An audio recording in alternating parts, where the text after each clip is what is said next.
meus irmãos. Apocalipse capítulo 3, verso 19. Somente crer, tudo é possível. Somente crer, somente crer, somente crer, tudo é possível. Somente crer. Eu repreendo e castigo a todos quantos amo. Sê, pois, zeloso e arrepende-te. Apocalipse 3, verso 19. Bondoso Pai, nós precisamos desse alimento de vida. Só o Senhor pode nos dar. Queremos sua correção, sua repreensão, porque somos filhos. E o filho é corrigido. E o Senhor quer filhos segundo o seu caráter. Como nenhum pai gosta de ter filho com um caráter pervertido, desde que o pai tenha um bom caráter, quanto mais o Senhor, que é perfeito, puro, santo, quer ter filhos segundo o seu caráter. Fale conosco e nos alimente com esta palavra, em nome do Senhor Jesus. Amém, Senhor. Amém. Pode sentar, irmãos. Nada temer,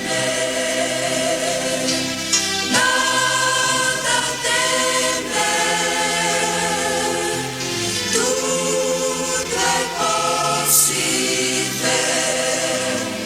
Nada temer. Nós temos visto estes estágios do anticristo. Nós temos visto também os estágios da lagarta. E eu queria comentar mais um pouco sobre isto. É muito bom para a nossa meditação nessa reunião. Sendo nós filhos, nós somos repreendidos conforme diz a Bíblia. Hebreus 12, verso 6.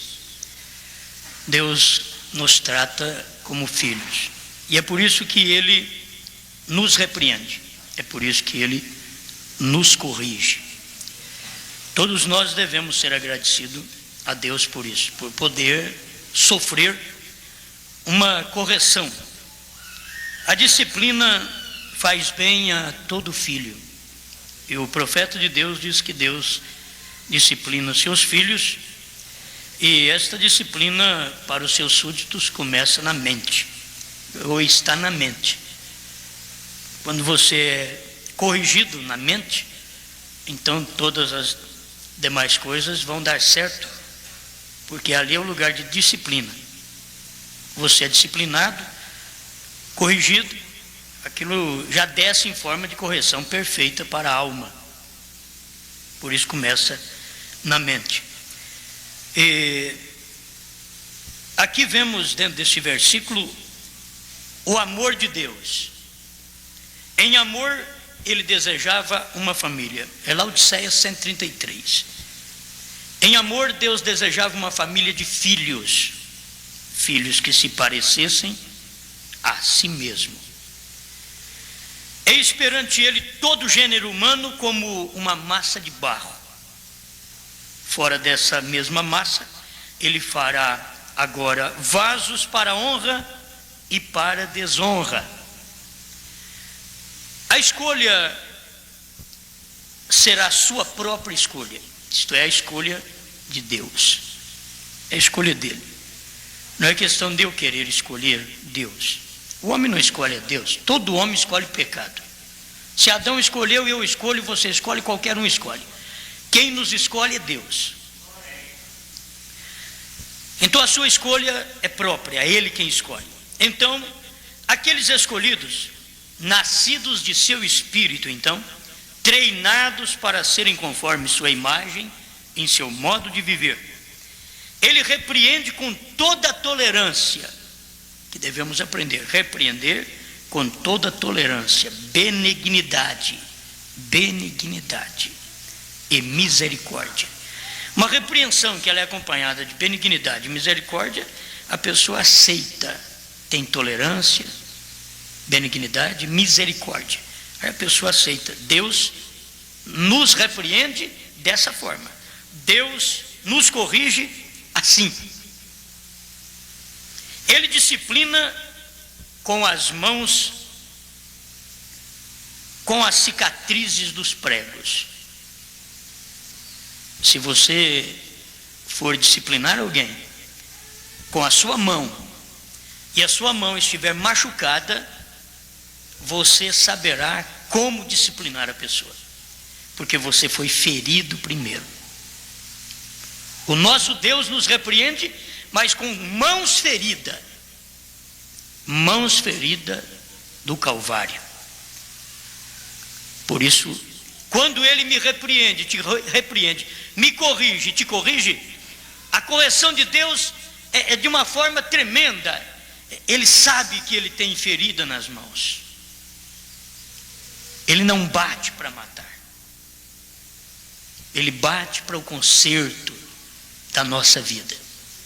E muitas vezes nós temos que passar por esses momentos que nós não gostamos, mas aprove Deus corrigir-nos como filhos que somos dele, e ele tratar-nos de açoitar com mãos feridas, mãos com cicatrizes de pregos. Algumas vezes este oleiro deve tomar o vaso que está fazendo e quebrá-lo. Parece que em Jeremias fala sobre isso, o vaso do oleiro. Jeremias lá na casa do oleiro, vendo a construção do vaso, e daqui a pouco o oleiro vai fazendo o vaso e desmancha tudo, faz de novo. A maneira do oleiro trabalhar. E o oleiro deve tomar o vaso que está fazendo e quebrá-lo completamente, a fim de que ele possa reconstruí-lo exatamente como ele deseja. Já viu quando tem muita coisa nossa? Você sabe que é mais fácil fazer tudo novo do que reformar? Uma reforma é triste. Uma reforma, você derruba um reboco aqui, um reboque, como você quer. Aqui, derruba aquele reboque. Daqui a pouco, você faz aquele remendo, você vai olhar de lado, aquele remendo está ali, defeituoso.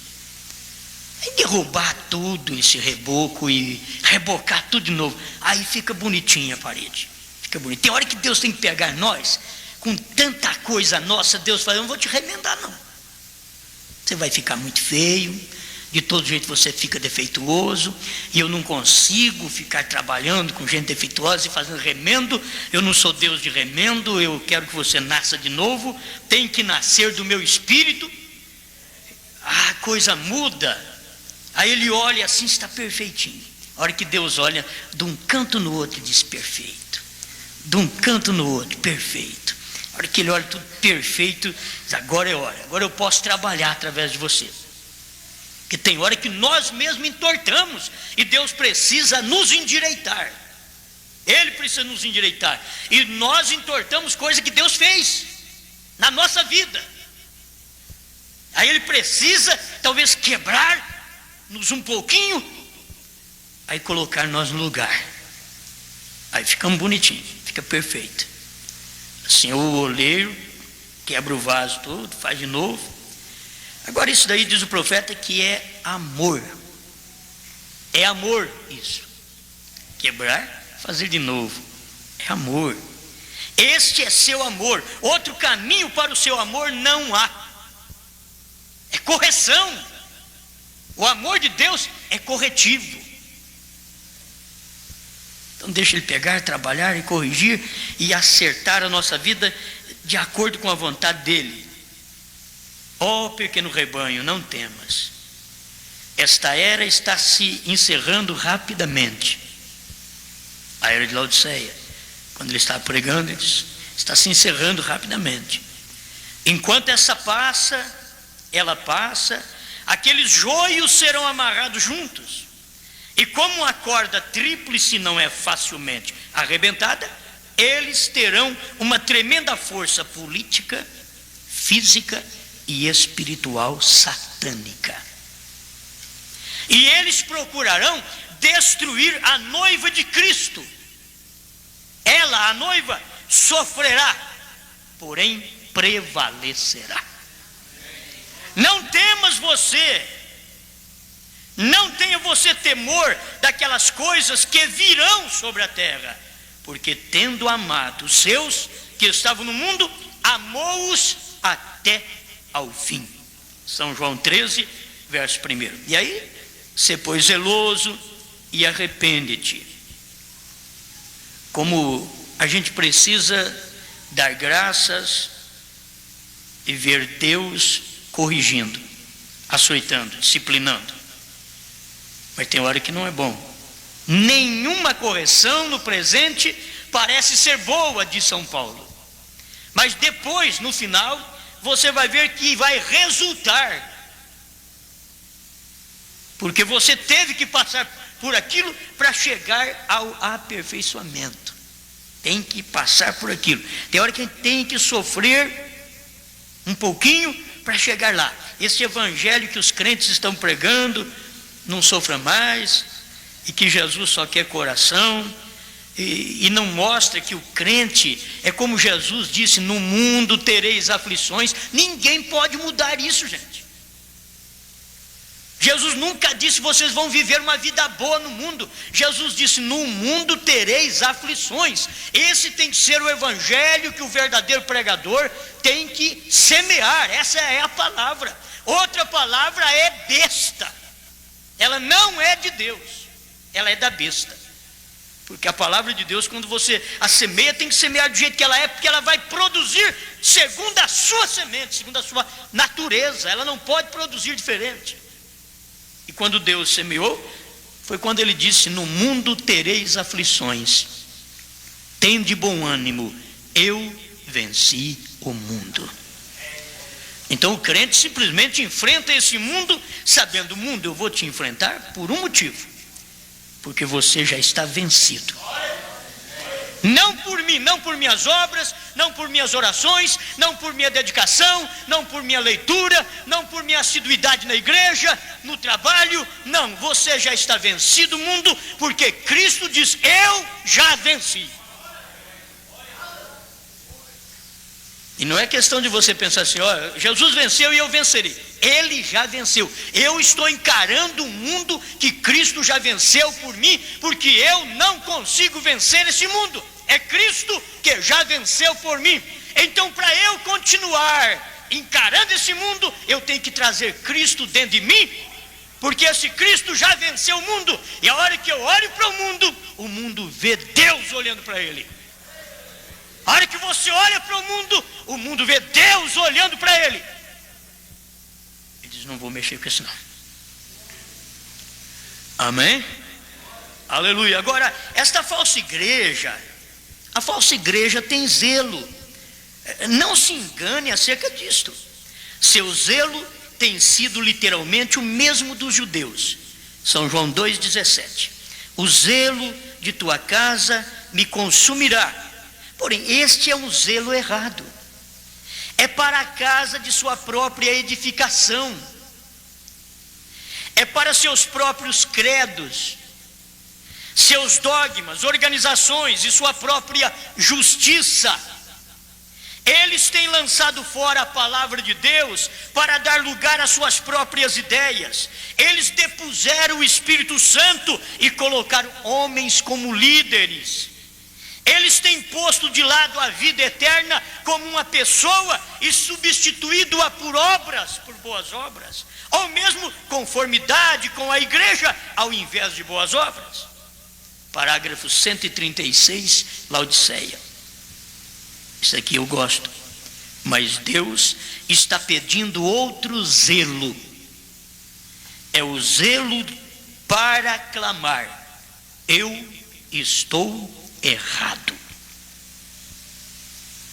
Eu posso ter zelo para tudo. Eu posso colocar a ordem da igreja certinho nesta igreja. Eu posso ter um zelo tremendo de um silêncio dentro desse tabernáculo. Mas Deus não está em busca apenas de algo que eu estou fazendo. Ele quer que eu reconheça uma coisa, diz o profeta: o zelo de dizer: eu estou errado. Não errado porque eu corrijo a igreja, não errado porque eu aplico a ordem da igreja, não, errado porque eu tenho que entender minhas falhas. Eu tenho que ver que eu estou errado, as minhas maneiras, os meus pensamentos, que a maioria das vezes estamos errados, mas não admitimos estar errado. E você pode fazer de tudo para Deus, enquanto não admitir estou errado, você pode dar a maior oferta, o maior dízimo, vir na igreja todo culto, pode fazer de tudo. Primeiro você tem que admitir uma coisa: sou culpado, sou errado. Porque do contrário você chega sempre melhor que a outra, sempre melhor que o outro. Você tem que chegar sentindo que está errado e que precisa dessa mão de misericórdia. Eu preciso do zelo de Deus e não do meu zelo. A igreja está precisando do zelo de Deus e não do zelo apenas do pastor. Deus precisava do zelo dele na igreja nos dias de Cristo e não do zelo apenas daquele versículo: o zelo da tua casa me consome. Para os judeus, os judeus, diz o profeta, que eles estavam tendo um zelo, mas não era o zelo que Deus queria. Deus queria que eles tivessem um zelo de olhar para o filho e dizer: ele é verdade, eu estou errado e ele está certo. Deus está querendo um zelo em Laodiceia hoje. É de Laodiceia reconhecer: eu, Laodiceia, com Santíssima Trindade, eu, Laodiceia, com doutrina de que Deus só quer coração, eu, Laodiceia, com doutrina de batismo trinitário, eu, Laodiceia, sem ordem, sem nada, estou errada. Mas o mensageiro que veio a Laodiceia está certo. Este é o zelo que Deus requer. Que a igreja, que a era, reconheça o seu erro e zele por isso. Senhor, estou errado.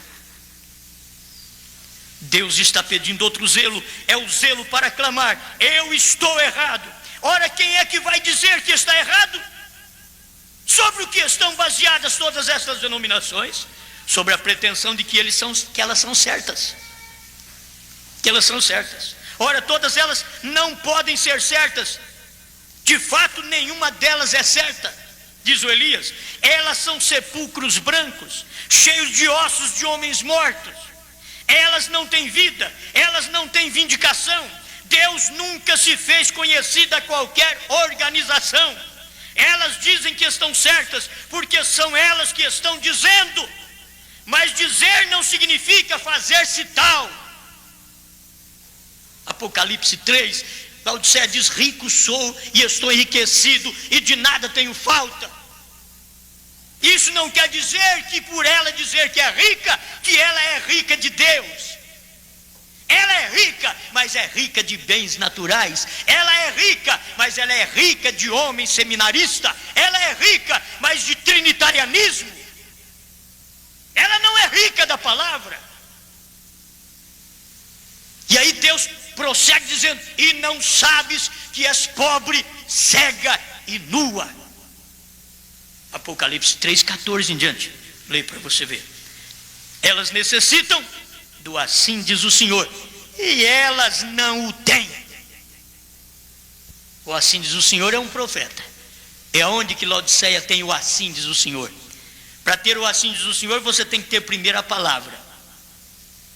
A palavra manifesta no mensageiro, ele tem o assim diz o Senhor. A palavra manifesta na igreja noiva, ela tem o assim diz o Senhor. A palavra manifesta no crente, ele tem o assim diz o Senhor. É a palavra em mim, é a palavra em você. Amém? Mas deixa eu pensar um pouquinho aqui. Eu não creio que Deus esteja clamando somente a falsa igreja, ou chamando somente a falsa igreja ao arrependimento. O profeta é claro nisso. Ele diz: eu não creio que Deus esteja chamando somente a falsa igreja ao arrependimento. Neste versículo, ele está falando aos seus eleitos. Eles também têm alguma coisa das quais necessitam se arrepender. Seus eleitos. Muitos de seus filhos ainda estão nas falsas igrejas. A Bíblia fala deles. Pelo que diz: desperta tu que dormes e levanta dentre os mortos, e Cristo te esclarecerá. Efésios 5, verso 14. Filhos estão adormecidos, e estar adormecidos não significa estar mortos. Quem está adormecido em Laodiceia ainda pode ouvir a voz que clama dentro de Laodiceia para sair dela. Sai dela, povo meu. A voz é do 7º anjo de Apocalipse 10:7, que clama conforme está em Apocalipse 18:4. Sai dela, povo meu, para que não te incorras em suas pragas e em seus flagelos. Eles estão deslocados ali nas denominações mortas, muitos eleitos. Eles estão flutuando com elas. Deus clama: despertai-vos, arrependei-vos de vossa insensatez, vossa loucura. Aqui eles estão emprestando sua influência, dando seu tempo e seu dinheiro, realmente suas próprias vidas, a estas organizações do anticristo. Eu ouvi um pregador na televisão, e eu ouvi ele mais ou menos de 20 a 30 minutos. Foi 20 a 30 minutos que eu ouvi, depois eu desliguei e não dei conta mais. Não dou conta de escutar mais. É pedindo dinheiro, é dando envelope, é orando para quem pega envelope, para quem dá dinheiro, para quem sustenta o trabalho de Deus, é falando em prosperidade. Só estas coisas naturais. Isso adoece qualquer filho de Deus. Isso adoece. Por isso o coração de Deus está triste. Por isso em Laodiceia ele diz: vomitar-te-ei da minha boca. Deus não tolera essas igrejas. Eu não sei como o crente aguenta isso. Eu não sei como um membro de igreja aguenta ficar dentro de uma igreja, escutar todo o culto, envelope dinheiro, envelope prosperidade, envelope isso e aquilo, e Deus te dá isso e Deus te dá aquilo, só mostrando flores para o povo, porque eles precisam das flores do povo. Eles precisam mostrar espinho para o povo. Mas eles precisam das flores do povo. Como mostrar espinho? Se eles mostrarem espinho, eles não recebem flores. Não há envelope cheio de oferta. Não há como ajudar os seus grandes eventos, seus grandes trabalhos. Bom, não somos contra. O crente ajuda, ele dizime, ele oferta. É o que a Bíblia diz. Dízimos, ofertas e coletas. É o que a Bíblia diz. Alçadas é especial, à vontade das pessoas. Isso é bíblico. Mas meu Deus do céu, como que hoje a coisa está assim, do jeito que o profeta diz? Aqui eles estão emprestando sua influência. Quer dizer, esses membros que rejeitam a mensagem do profeta do dia, eles estão emprestando suas influências a essas igrejas, dando seu tempo, seu dinheiro, realmente suas próprias vidas a estas organizações do anticristo.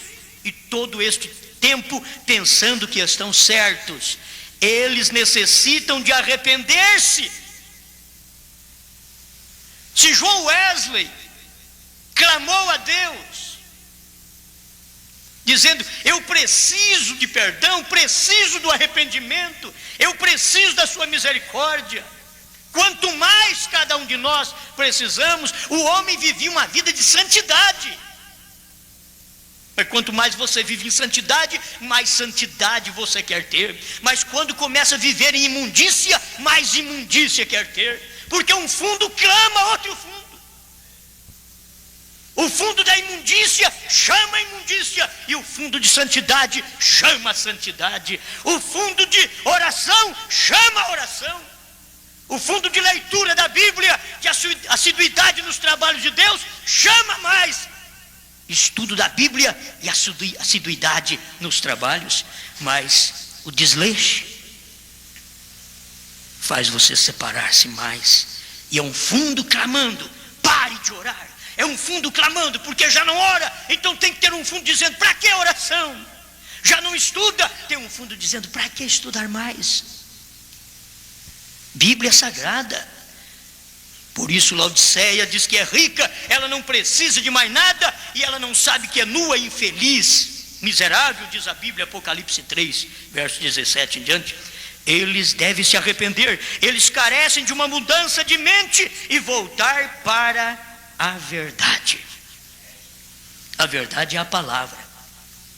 Enquanto eles não podem voltar para o batismo em nome de Jesus Cristo, conforme Atos 2:38, Atos 8, 14 a 16, Atos 10, 47, 48, Atos 19, de 1 a 5, Atos 22, 16, são tudo batismo em nome do Senhor Jesus Cristo. Onde estão os eleitos que me ouvem nesse momento, que não pode dar ouvido a esta voz e está emprestando seu corpo a denominações do anticristo?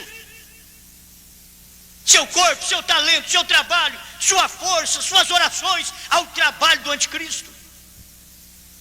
Quando eles deveriam ver que precisa obedecer a palavra.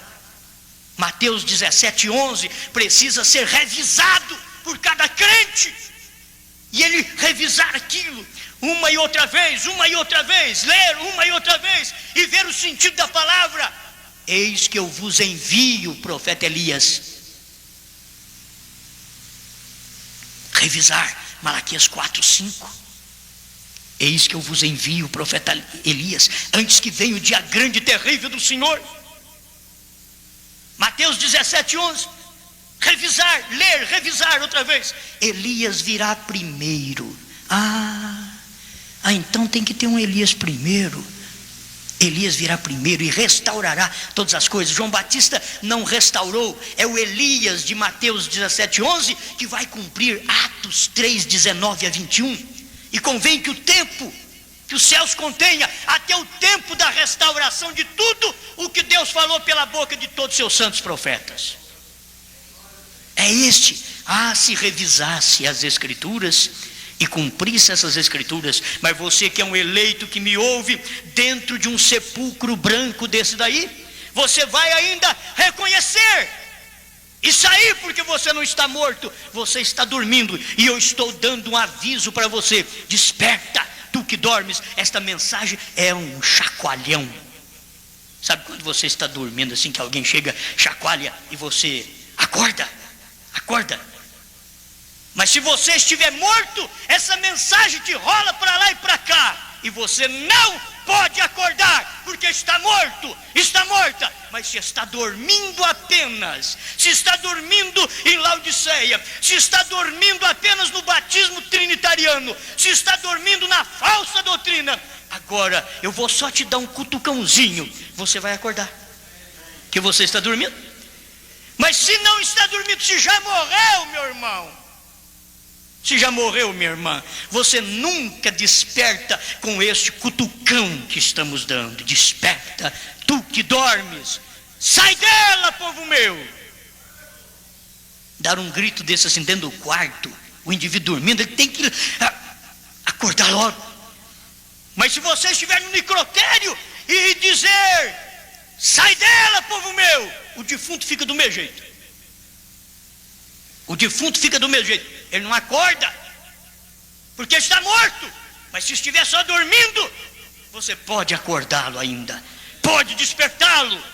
E é isto a mensagem que prego. Porque pregas ainda quando quase ninguém entra? Porque eu ainda creio que tem alguém dormindo ainda na denominação, e que pode ouvir a voz do Espírito Santo e sair dela enquanto ouve o último chamado de Deus. É hora de partir para o rapto.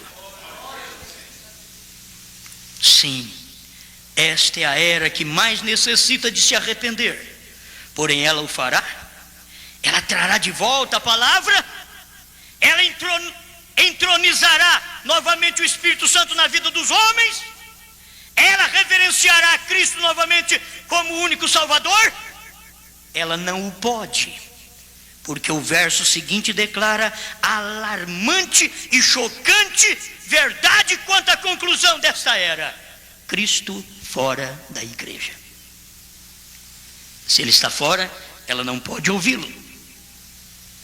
Sabe como é estar dentro? Se o profeta tivesse nascido, pregado, revelado selos dentro do luteranismo creria. Se o profeta tivesse revelado selos dentro dos pentecostais, os pentecostais aceitariam esta mensagem. Mas quando foi revelado selos, Cristo está fora da igreja. Cristo está fora do seio pentecostal. Cristo está fora. Dentro das 7 eras da igreja, não teve uma era que pôs Cristo fora. Só a 7ª era, ela pôs Cristo fora. Apocalipse 3:20. Eis que estou à porta e bato. Eis que estou à porta e bato. Se alguém ouvir a minha voz e abrir a porta, entrarei em sua casa, e com ele cearei, e ele comigo. Por que que a igreja não pode mais voltar a Pentecostes? Não pode arrepender? Ela não pode entronizar o Espírito Santo na igreja, na vida do povo? Ela pode entronizar dons. Dons ela pode. Subindo ao alto, levou o cativo o cativeiro, deu dons aos homens e até aos rebeldes. Isso é fácil. Mas agora, quando vem na 7ª era, depois de pentecostalismo, Cristo já está fora da igreja. Então a palavra não é dada aos rebeldes. Os dons são dados aos rebeldes, mas a palavra é dada à noiva, a filhos. Filhos que têm, é descendente, filho é descendente. Ele descendeu do pai. Ele ama o pai. Ele quer voltar para o seio do pai. Era aquele descendente pródigo, mas era descendente. Se ele não fosse filho, ele não retornaria. E esta mensagem está nessa última era, chamando os pródigos para a casa do pai. Pródigos que têm gasto o seu tempo, gasta a sua vida, gasta o seu dinheiro no sistema do anticristo, construindo igrejas, mas é o sistema do anticristo. E você tem ajudado esse sistema do anticristo. Esse é o problema. Tem ajudado, tem dado tudo que você tem ao sistema do anticristo. Você tem feito o sistema do anticristo florescer, ficar poderoso, através de suas ofertas, suas contribuições, de seus esforços, até de suas orações, fortalecendo o sistema do anticristo. Porque senão você aceitaria a palavra. Atos 2:38 não é sistema do anticristo. Mateus 17:11 não é sistema de anticristo. Sistema de anticristo é 3 pessoas da Santíssima Trindade. Isso que é sistema do anticristo. Sistema do anticristo é dizer que Deus só quer seu coração, e você dá oferta para essas igrejas, e você faz crescer esses pastores, e você faz com que eles tenham mais prosperidade, e as igrejas tenham mais patrimônios no nome dela, porque você está ajudando a fortalecer o patrimônio do anticristo. Mas Deus tem um povo que está procurando fortalecer o sistema da palavra, o sistema de Deus. Todo o sistema do mundo perecerá, o sistema anticristo ruirá. O sistema de Deus é o sistema da palavra, é o único que vai permanecer. O resto tudo vai cair.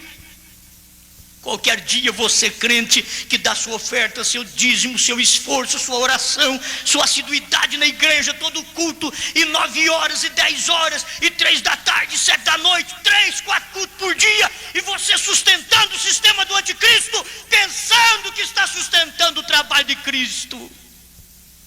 Que coisa terrível, que decepção vão enfrentar naquele dia, quando eles disserem: Senhor, eu fiz isto, Senhor, eu curei os enfermos, Senhor, eu paguei dízimo, Senhor, eu dei oferta. Ele diz: não foi para mim não. Foi, Senhor, foi na sua causa, foi para o seu trabalho. Ele diz: não, foi para o sistema anticristo que você fez. Você estava fazendo com sinceridade, como sendo a mim, mas quem estava recebendo era o sistema anticristo. Cresceu, fortaleceu. E o meu pequeno grupo, aqueles pequenos meus que ficaram nas catacumbas, aqueles que ficavam me ouvindo com lamparinas,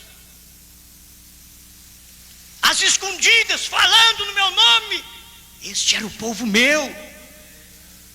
Ele vai dizer: não, senhor, mas nós vivíamos numa igreja cheia de luzes. Diz: não é o meu sistema, esse era o sistema do anticristo.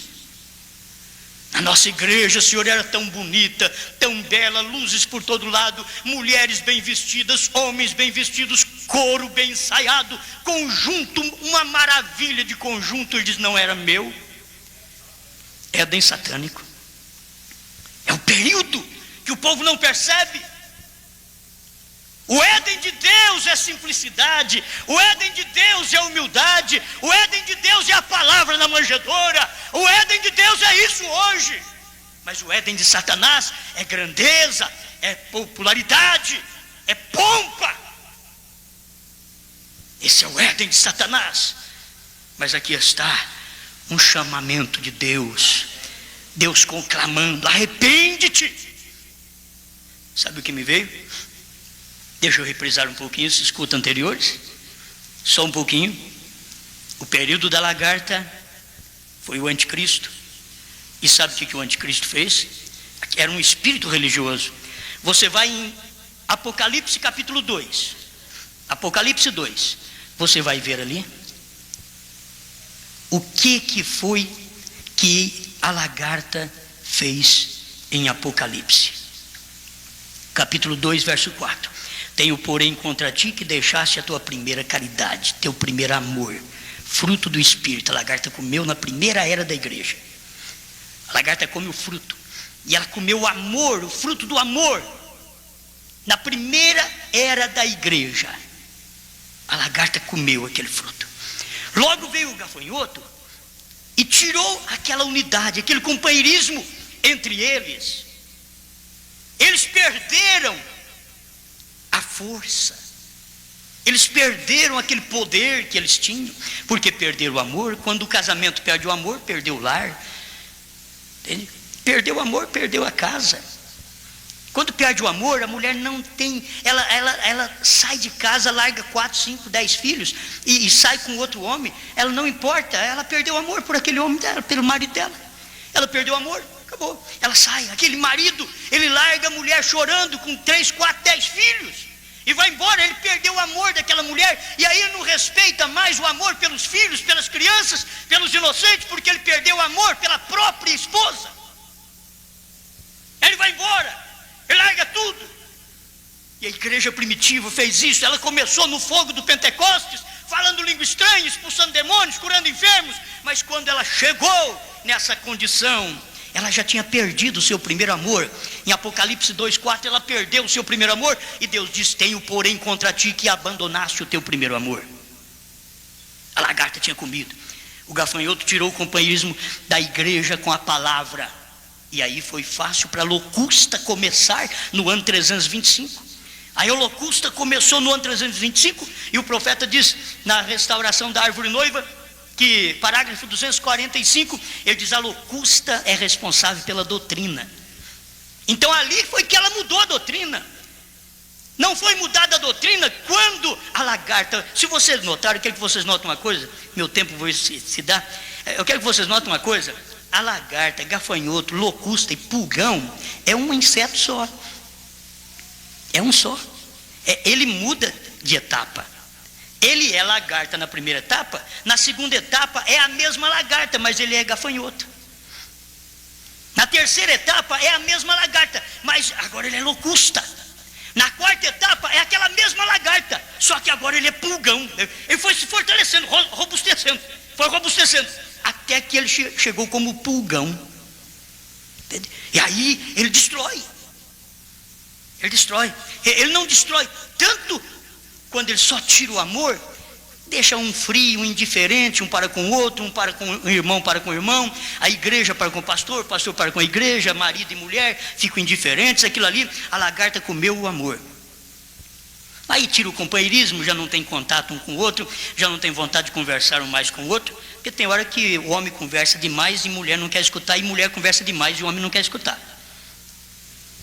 Tem hora que é assim, porque o negócio não é conversa, o negócio é ação. A coisa com Deus não é você ficar dia e noite, Senhor, Senhor, Senhor, Senhor. Ele diz, ó, fala 2, 3 palavras, o restante eu cumpro, fala.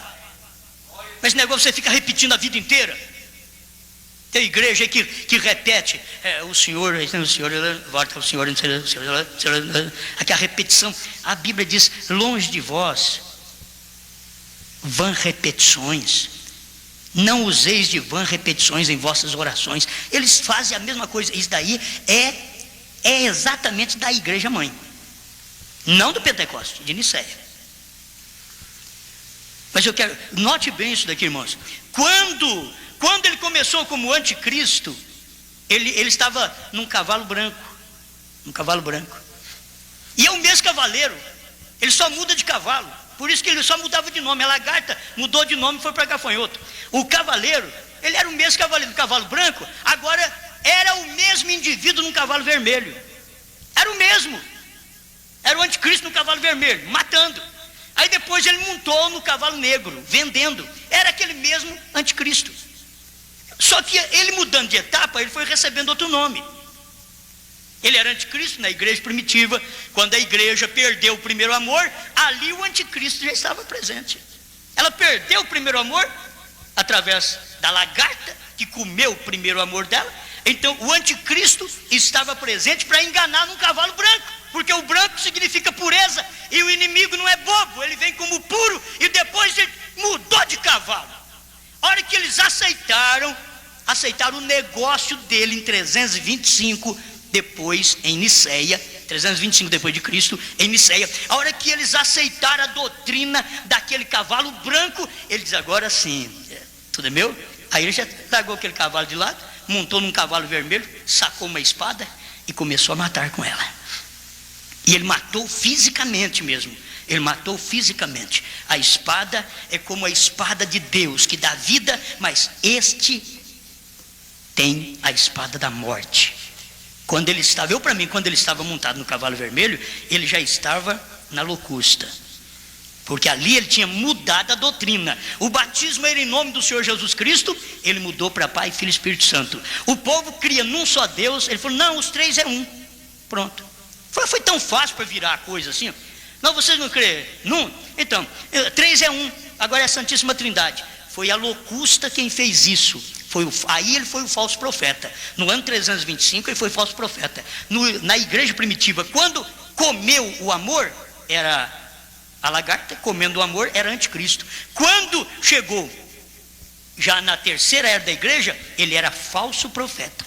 Ele era locusta, falso profeta. Agora ele mudou o batismo, ele mudou a unicidade de Deus, foi mudando, porque ele estava trabalhando numa outra etapa. E era o mesmo indivíduo, quer dizer, cada dia mais fortalecendo e ganhando mais experiência, cada dia, até que ele se encarnasse nesse tempo final que nós estamos vivendo. Ele está vivendo como pulgão, e como pulgão ele está sugando a vida espiritual da igreja e dizendo que se você der dinheiro, que você der isso, der aquilo, que você tem lugar no céu. Se você der oferta, você é filho de Deus, você está ajudando a manter o trabalho de Deus, que todo filho de Deus ajuda a manter o trabalho de Deus, mas é o pulgão que está fazendo isso com você. É pulgão que está, olha, pedindo mais que pode. Eu sempre te advirto, você tem que ver os dois lados. O pulgão pede, mas Deus já estabeleceu o que eu e você tem que fazer. Agora o pulgão não. O pulgão, ele já diz que você precisa fazer aquilo e te pressiona porque você é um filho de Deus, e filho de Deus faz isso, filho de Deus ajuda a obra, e aí você não está aguentando nada. Então eu sou filho de Deus, faz de tudo e ajuda a obra. Mas não é a obra de Deus. É a obra daquele homem que ele é anticristo e falso profeta. E esse espírito está crescendo. E agora no período do quarto selo, quando esse indivíduo do quarto selo vem com o nome morte, bom, quem detectou o nome dele também foi o profeta. Você vai ver, porque foi a águia. Foi a águia.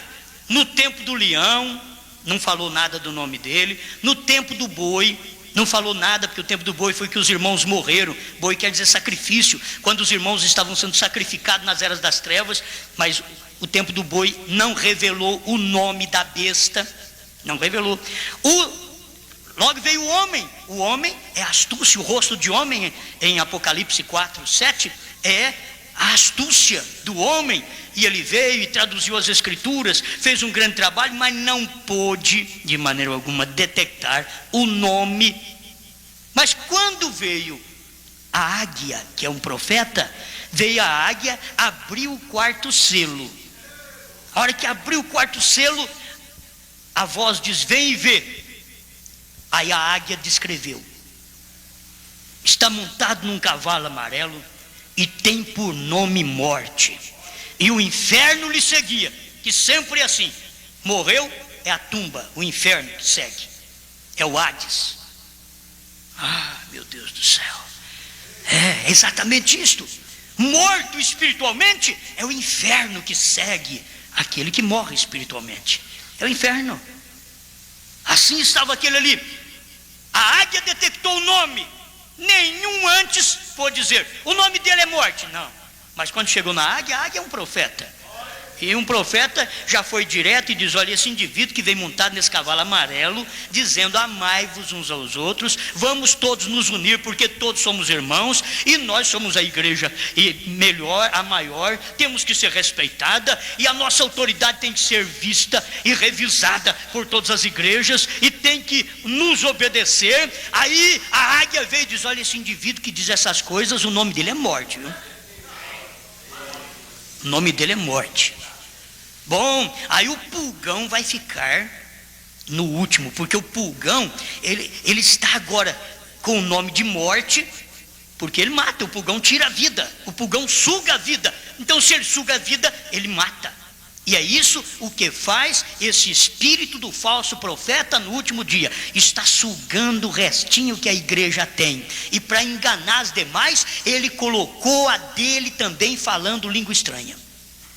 Porque aí é fácil para enganar o maior grupo espiritual que já teve no mundo, chamado pentecostal, que é nesse tempo. Ele está sendo enganado pela própria, um lado da mamãe. Um lado da mamãe aceita falar língua estranha. O outro lado, não. O outro lado, eles ficam daquela maneira formal deles. Mas tem um lado da igreja mãe que ela é conhecida como renovação carismática. Esse é um lado da mãe, conhecida com essa renovação. E os pentecostais devem pular e alegrar: oh, agora tem nossos irmãos, estão falando língua estranha. Não somente nós. Eles podem dizer do outro lado: irmãos, agora vamos falar igual os pentecostais. Eles são um de nós, estão unidos, estamos todos juntos, todos somos um. Diz a morte, porque um profeta, a águia, diz: é morte isso, é morte. Mas os outros não vê que é isso, diz: não, isso é vida. Que coisa maravilhosa, uma unidade de todas as igrejas, que bênção de Deus, que maravilha. E o profeta, a águia, vem e diz: é morte, irmãos, é o pulgão, é ele na sua última etapa. E a hora que ele conquistar tudo aqui agora, ele vai ser a besta, mas quando ele for a besta, nós já saímos daqui. Porque se esses três poderes, um poder se ajuntou, se agrupou a outro e trouxe, vai trazer a besta, e já trouxe aquele que tem por nome morte. Oh, se vocês pudessem agora ter luz divina para enxergar o que faz o Espírito Santo, porque o mesmo Deus que veio Lutero é o mesmo Deus que veio Wesley. Ele só mudou de homem, como o anticristo mudou de cavalo. Deus só mudou de movimento, só mudou de homem. Era o Espírito Santo em Lutero. Ele deu aquela mensagem estrondosa, poderosa, e ele mudou de cavalo outra vez, e ao invés de destruir, ele melhorou mais. Ele trouxe santificação através de Wesley. Ele diz: agora eu tenho que montar em um outro cavalo. E ele montou e trouxe também restauração de dons para nós. Restauração de dons vem nesta era final, juntamente com o batismo do Espírito Santo. Você tem que ver isso daí. Sabe por quê? Porque os três, você mistura branco, preto e vermelho, você terá o amarelo, o baio, cor da morte. Você mistura justificação, santificação e restauração de dons, você terá o batismo com o Espírito Santo. O que está precisando é isto, é ver que é nesse quarto movimento que a vida entra. É nesse quarto movimento. O primeiro Elias fez um grande trabalho. O espírito de Elias em Eliseu fez uma porção dobrada. O espírito de Elias em João Batista trouxe um grande trabalho preparando o caminho do Senhor. Mas agora o quarto Elias, esse quarto Elias, ele vem trazendo a vida para a igreja. Que vida? O batismo com o Espírito Santo para a igreja. Exatamente nessa hora final que a igreja está precisando de vida de Deus. Você tem vida sua, zelo seu. Deus não quer isso, Ele quer o zelo dEle. Aleluia. Que Ele possa te ajudar. Eu creio que um pouquinho que a gente fala assim é o suficiente para satisfazer. Deixa eu terminar aqui com Ezequiel 47 outra vez. Eu gosto muito disso. Ezequiel 47 você encontra 4 passos, como você encontra em Ezequiel 37, 4 passos. Ezequiel 37 é a visão de um vale de ossos secos. Você encontra nervos, carne, pele e logo a vida. Justificação, santificação, restauração de dons, e a mensagem do profeta é vida.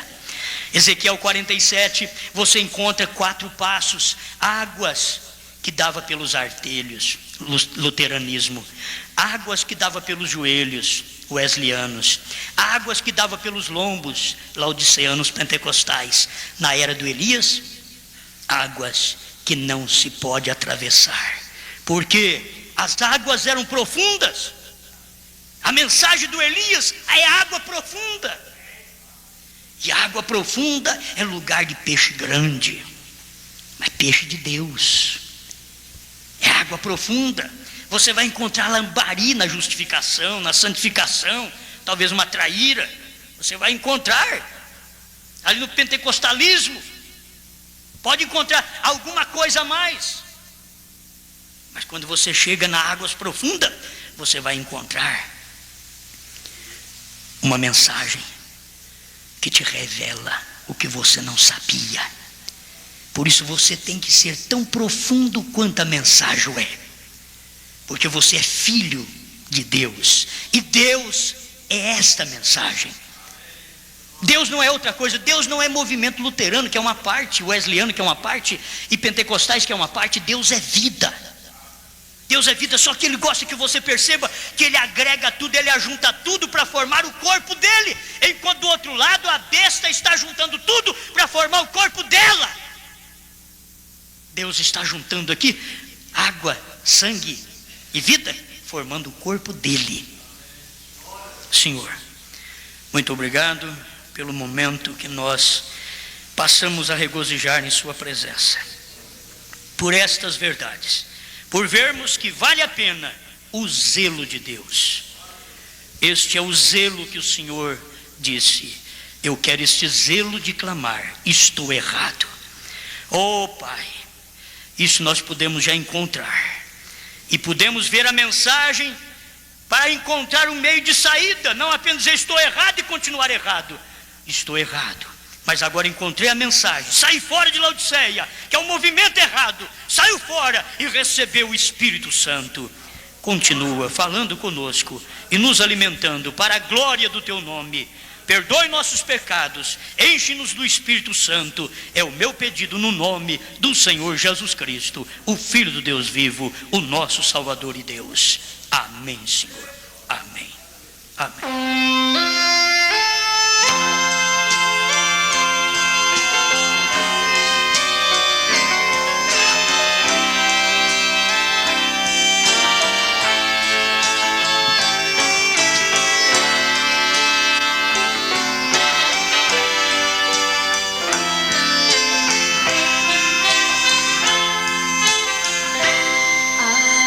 Arrebatado fui no dia do Senhor, ouvi uma grande voz, a voz do Salvador. E a seus pés caí, aos pés do meu Jesus, aquele que por mim morreu na Vamos ficar de pé. E vi um novo céu, uma nova terra vi, uma grande voz do céu se fez então ouvir. não haverá mais dor, tristeza nem clamor, só haverá de Deus o grande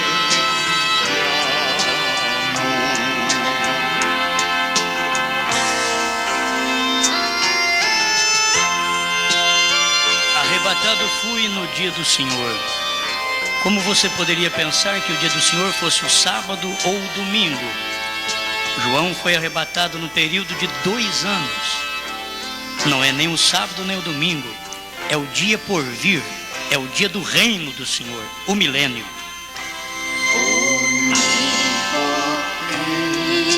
Deus, a quem vencer dará tudo que é seu nos céus.